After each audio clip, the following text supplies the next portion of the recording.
Hey guys, what's going on there? In this video today, we're going to be explaining how you can do your critical appraisal, particularly in research. Now, the idea here is what is a critical appraisal and how relevant is it in research.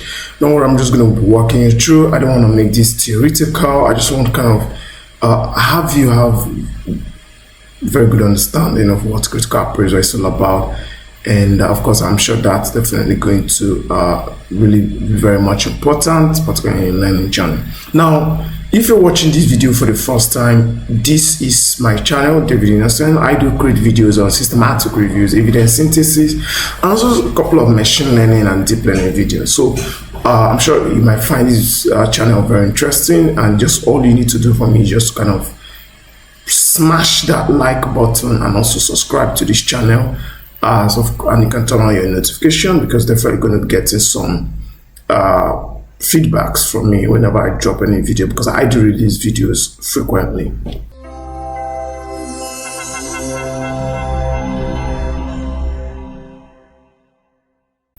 Alright, so that's actually going to be that for that explanation.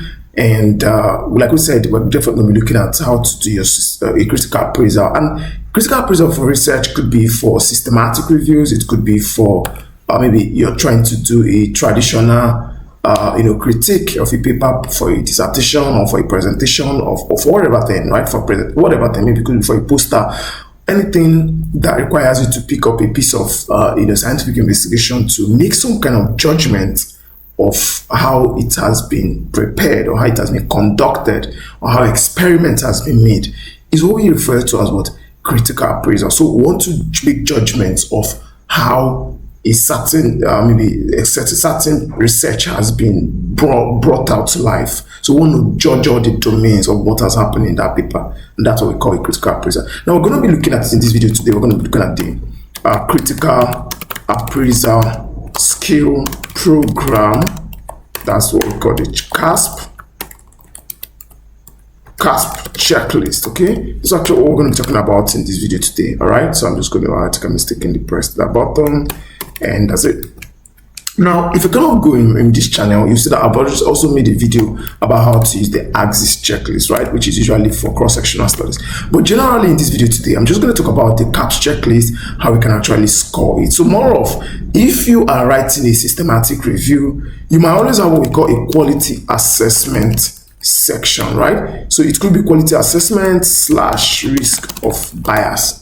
Now, essentially what you do in this particular section is that is when you get to, of course, maybe go through your, whenever you come to this particular section, that's usually when you have to now tell us the particular framework you're going to be using to judge those papers. Now, without wasting much time, let's just go to the CASP portal. So you could just go to caps-uk.net, and then it's going to bring you here. Of course, the link is in my bio. So it's just, you're definitely going to find the link in the comments out there. And I cannot see that this is the home page. And like I said in this video, I'm not going to be saying much. I'm just going to be talking about the CAPS several checklists that's actually in this particular portal. So here we have the checklist for systematic reviews and meta-analysis. Now, what does this checklist entail? So if I kind of open that, now you're going to see that this checklist, maybe let's just kind of open the PDF version. You're going to see that this checklist contains what we call what? Questions. So let me take, for example, now I look for maybe impact of HIV, maybe just kind of a random article that I published. And this is, of course, a systematic review article that I published sometime recently, particularly if you're watching this video, probably maybe in the future, it might be very old. Now, you will see that this is a systematic review that I published, sometime in July, right here. That was July. It has already had 90 downloads and 586 views. Now, this is a systematic review and meta-analysis. Now, what am I trying to point out now? When I go through this particular manuscript of mine, right, it has methods, has strategy, down to, maybe I could just go down to the conclusion. Now, what you're going to find out in this particular framework here is that this is what we call the critical appraisal skill program. And what it means is that it has what we call some domains, right? So that's what I'm just going to be talking about. Like, just basically, I'm just going to point them out. Now we have what we call this domain. So it means that did this systematic review address a formulated search question? So I go to the systematic review, I open it, and then I check if there is any clear question that was stated. Of course, which here you see that this is the aim, which also represents that. So you go to the checklist, you might tick yes or no or can't tell.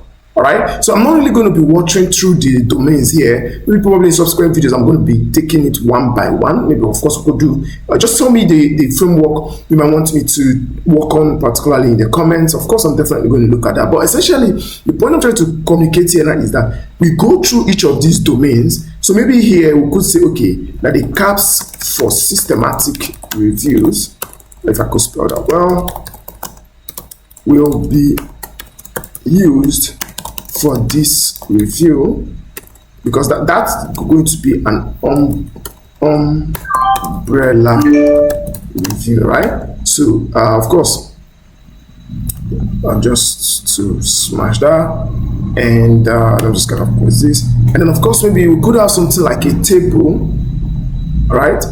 And then maybe here we're gonna have the domain, maybe domain question, and then it's going to list out all of that here. And then maybe here we might have the studies. For example, we'll have Innocent 2026, Jerome 2025, then John 2027 if you're watching the future, and then Houston whatever 2003 and all of that, right? So basically what the questions we're going to be having here, if we want to do a critical appraisal, are all of these. So maybe for this, maybe it's going to be here. Just watch. I'm just going to place this here. And then maybe let me take the second question, which is on researchers having appropriate study design.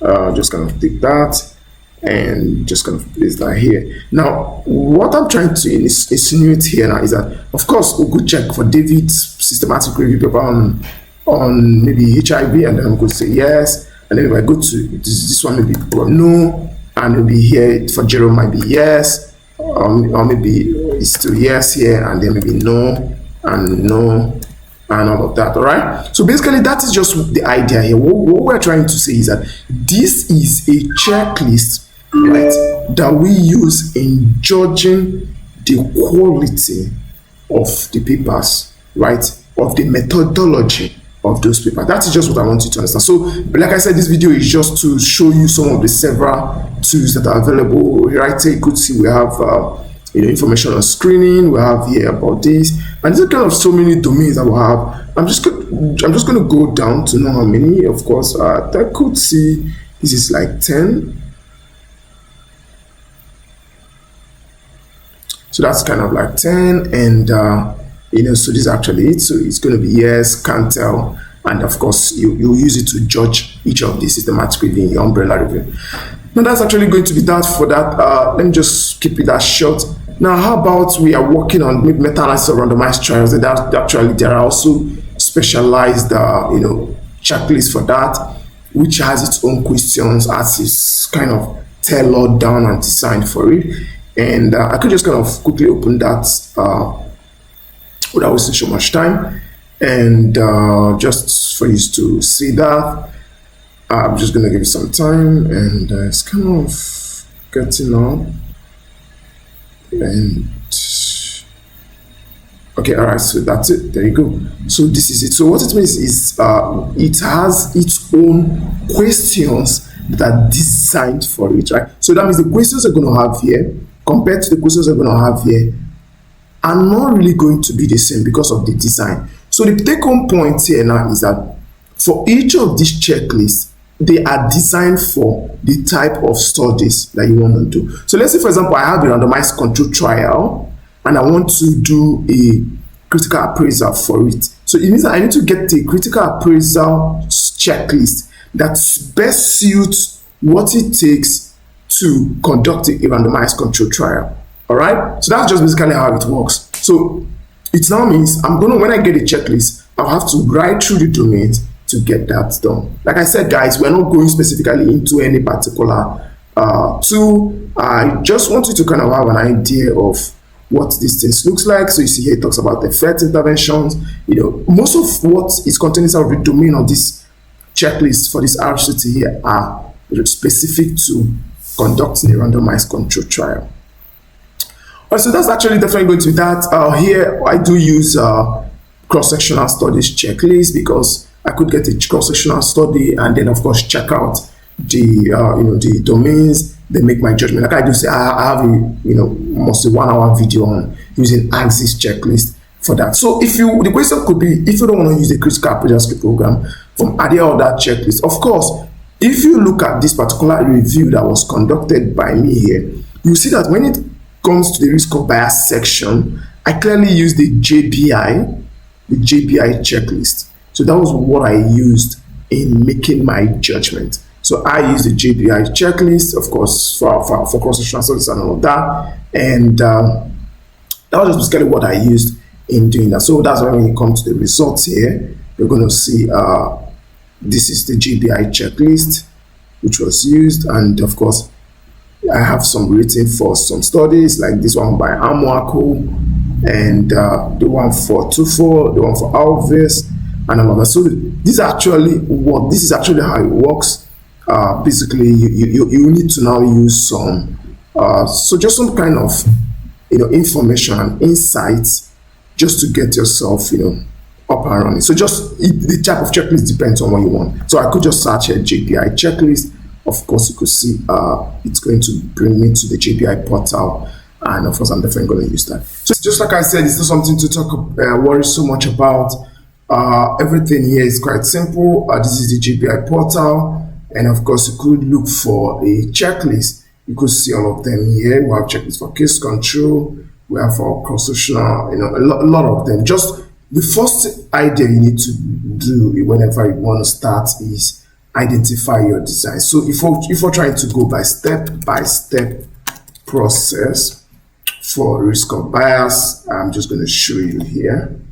So the first step 1 is usually identify the type of study you want to appraise.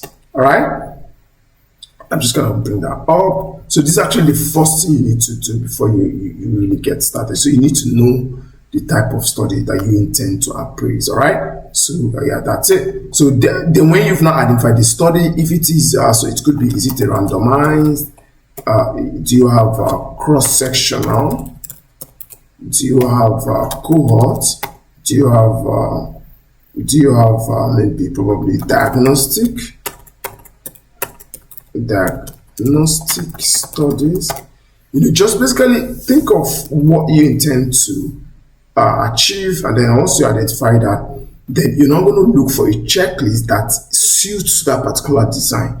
Now, one of the things you're going to see is that when you are in a systematic review where you have cohort, cross-sectional, and of course maybe randomized and all of that, so you cannot just pick one checklist and try to cover all of them. That's going to be biased. So maybe your question might be, what if I have like multiple different variants of study design, and then how do I choose it? Then of course maybe you could also say, okay, how many are randomized? If there are 2, you could use multiple checklists in it, right? So we also have what we call the new we also have another checklist type, several of them. There's one we call the Newcastle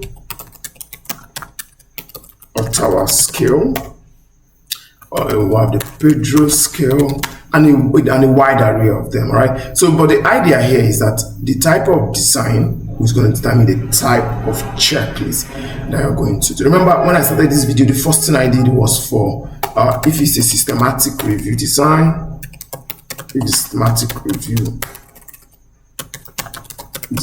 then that means there's actually a type of checklist that you could use. Use CAPS for systematic reviews. If it's a diagnostic study, you could use the JBI for diagnostic studies. If it is this, I'm not going to spell out well, so you could use the Newcastle Ottawa scale, and this you could use the Axis checklist or CASP for cross-sectional. And then if randomize, you could use the Cochrane risk of bias or the updated Cochrane ROB, or you could use the CAPS